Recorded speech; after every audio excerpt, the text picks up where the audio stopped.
Chapter 12. The Worst Month of My Life. In 1985, Scientology became embroiled in a legal case in Portland, Oregon.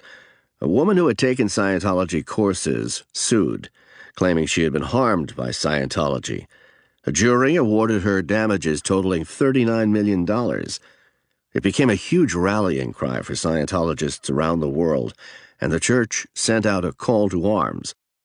They responded in what was to date the church's most high-profile event in its history. Thousands of Scientologists flocked to Portland from all over the world to protest the verdict, which eventually was overturned. By now, David was 25, and the single most powerful figure in the church, next to Hubbard, who remained in seclusion, though still the head of Scientology. David and I were still in touch regularly, and he told me about what was going on in Portland. He spent weeks there directing the protest operations and the legal strategy that eventually saw the judgment overturned. Back in Philadelphia, I had other matters on my mind. By pure coincidence, the very morning that the call to arms went out, my phone rang. "Mr. Ronald Miscavige, this is Sergeant Rafferty from the police department in King of Prussia. We would like you to come down to the station because there's something that happened that you might be able to assist us with." I was mystified. "Well, can you tell me what it's about?" "Not really, but if you come down here, we can go over it." I agreed and hung up. I turned to Loretta and said, "Listen, they want me to go down to the station in King of Prussia to go over something, but I have no idea what they want." We drove to the station and walked in. I noticed that when we entered, the officers were looking at me, but suddenly averted their eyes. Immediately, my antennae went up. Uh-oh. Something's going on here, I thought. A couple detectives took us into a conference room and sat us down. "Listen," one of them began, "there is a girl that somebody attempted to rape, and we want to know if you know anything about this." I was floored. "Are you joking?" "No, sir, we are serious," replied the other. "Why would I know something about someone who somebody attempted to rape?" "Okay, let's level with you. There was an attempted rape, and you are a suspect." "Are you kidding me? I'm suspected of attempting to rape somebody?" "Well, not only that, but you are the only suspect, and we know you did it." "Say that again?" "Yep, we know that you did it." "You're out of your fucking minds. You're completely insane. This must be some kind of prank. What are you talking about?" I was completely flabbergasted. I could not believe what I was hearing. My fight-or-flight response kicked in big time, and I could feel the blood draining from my face. Yet I had nowhere to run and no one to fight. My mind began spinning. They showed me a composite drawing of the suspect. It could only have been me. It looked so much like me that I could have posed for the picture. I was shaken to my core. When did this take place? "Last October." "Who was the girl?" "We aren't at liberty to tell you that right now." Loretta then piped up, "Maybe it was Joanne." Loretta and I had been separated for a year, and I dated a woman named Joanne for a short time. Now my own wife, with whom I had since gotten back together, was trying to help the police pin this rape charge on me. At that moment, I felt as though I had been thrown under the bus, emotionally as well as physically. The detectives got some more information from me and then allowed us to leave. We got back in the car, and I let Loretta have it. I really blew my top. "Jesus Christ almighty! What the hell were you thinking about? How could you possibly think this of me?" "Well," she said dismissively, "these days I'm willing to believe anything." I was stunned. I had no idea what had just happened. After we got home, I called Dave out in Portland and said, "I don't know if this is connected with the church, but when you sent out the call for people to come to Portland, I get called by the police and accused of attempting to rape somebody." "Listen," he replied, "you're not on your own. I'm going to send somebody with bail money. If they think they are going to fight you alone, they're up against the whole Church of Scientology." Since David had joined the Sea Org, some of the worst in him had begun to come out, if accounts from others are credible, but that was never evident to me personally. He was supportive of me in this crisis, and we spoke often in the coming weeks.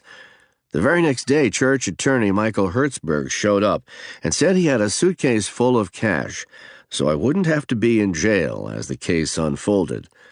The police, however, did arrest me, took my fingerprints, and booked me, but I was released on my own recognizance because I had no criminal record.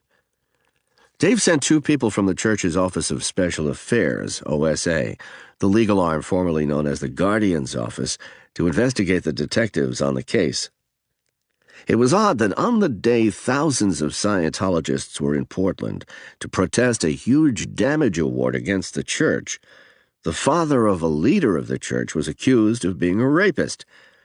Anyone who wanted to cast the church in a bad light could have made hay with that one. The 2 OSA people never could find a direct link, but there was suspicion that one detective was connected to the CIA.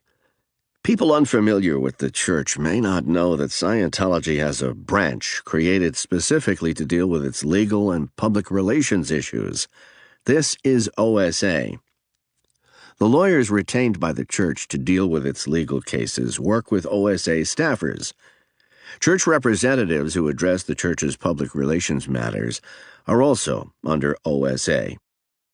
This branch has an investigative unit that hires private investigators through attorneys to create levels of deniability to surveil people critical of the church or of David. It has a network of church members or former staff members who spy on former members who are considered enemies, and members of this network also infiltrate and disrupt the activities of any groups that might be considered competition for the church. Now I ask you, what other church has a spy ring? Of course, the church categorically denies this. OSA recommended an attorney, and I went to meet him in his office. The guy was laid back and mellow, too much so for what I was facing. I did not like the impression he made. I called Dave and said, "We have to get another attorney. I will go to jail for something I did not commit. This guy is no good." The church found another attorney named Rossetti. I went to see him and he told me, "Here are my qualifications. Do you remember the mainline rapist? He was a guy who would accost chicks and force them to blow him at gunpoint. He was caught by the state police in the act of forcing a girl to blow him with a gun to her head. I got him off." "Mainline rapist?" "Listen," I protested, "I didn't do it. I don't care if you did it. I'm not a priest, I'm an attorney." At that point, I knew we had the right guy. Shortly thereafter, Michael Hertzberg visited me again. He explained how the justice system works. "These guys need to produce statistics," he began. "If they can pin something on somebody, that is proof that they have done their job." "But I didn't do it," I protested. "I know you didn't do it, but they don't care. All they want is to gather enough evidence. They need to find somebody who matches this description, and you happen to be pointed out by somebody, and they are going ahead with their case." I didn't have time to become outraged or even struck dumb by what he was telling me, because at that moment 2 police vans pulled up in front of the house with their lights flashing. They blocked traffic on the street, clambered out, and marched up to the door. Michael got up and answered the door. The officers announced they were there to search my home. "Do you have a warrant?" he asked. "Yes, we do." So Michael let them inside. They began going through each room in the house. In our closet upstairs, they found a box of those latex gloves that doctors and nurses use at the hospital. I had asked Loretta to bring a box home so I could keep my hands clean when I changed the oil in the car. The cops found the gloves and looked at me knowingly. In their minds, a box of latex gloves equated with my being a criminal. It was right out of a Monty Python skit, but it was not a laughing matter. My thought was, how could you be so stupid to think that because you found some rubber gloves, that means I attempted to rape a girl? For at least half an hour, I followed them from room to room, answering their idiotic questions. They found a tan topcoat that belonged to Loretta. If I put it on, the sleeves would have come halfway up my forearms.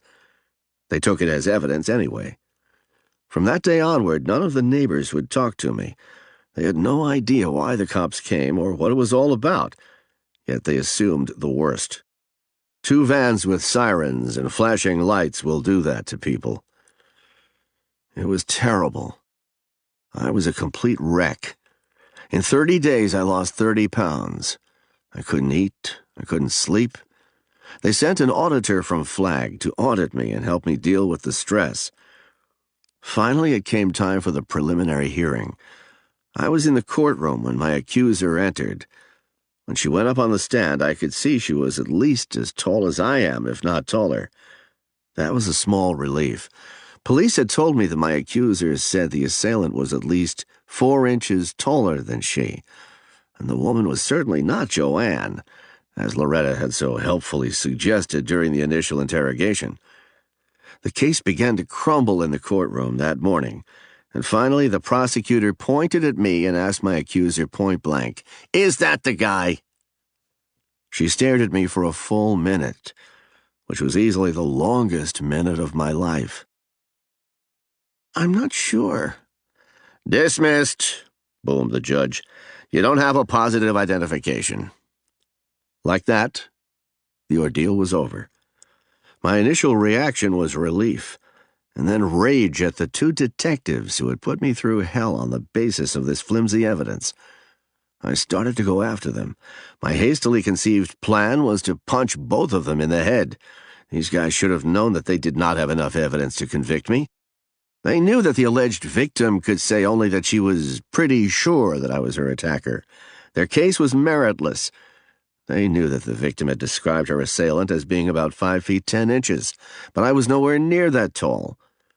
Only a friend in the courtroom prevented me from tearing the detectives' heads off.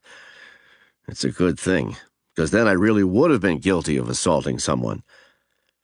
Afterward, I was able to piece together what had happened. One day in late March, I had gone to an apartment complex in King of Prussia. I was still selling cookware and went to the rental office to get directions to the apartments rented by the people I wanted to see. I spoke to the women in the office to get the information I needed and went on my way. The previous October, on a night when I was home watching the 7th game of the 1984 World Series between Detroit and San Diego, someone attempted to rape a woman at another apartment complex adjacent to the first. The assailant threw her down, grabbed at her breasts, and tried to rape her. 5 months later, the women in the office where I had paid my visit were shown a composite sketch, and they identified me as the perpetrator. The woman who was attacked was not in the office at the apartment complex in March when I stopped by, and only half-heartedly identified me in a photo lineup. I had never seen her before in my life. I was home watching baseball the night the attack occurred.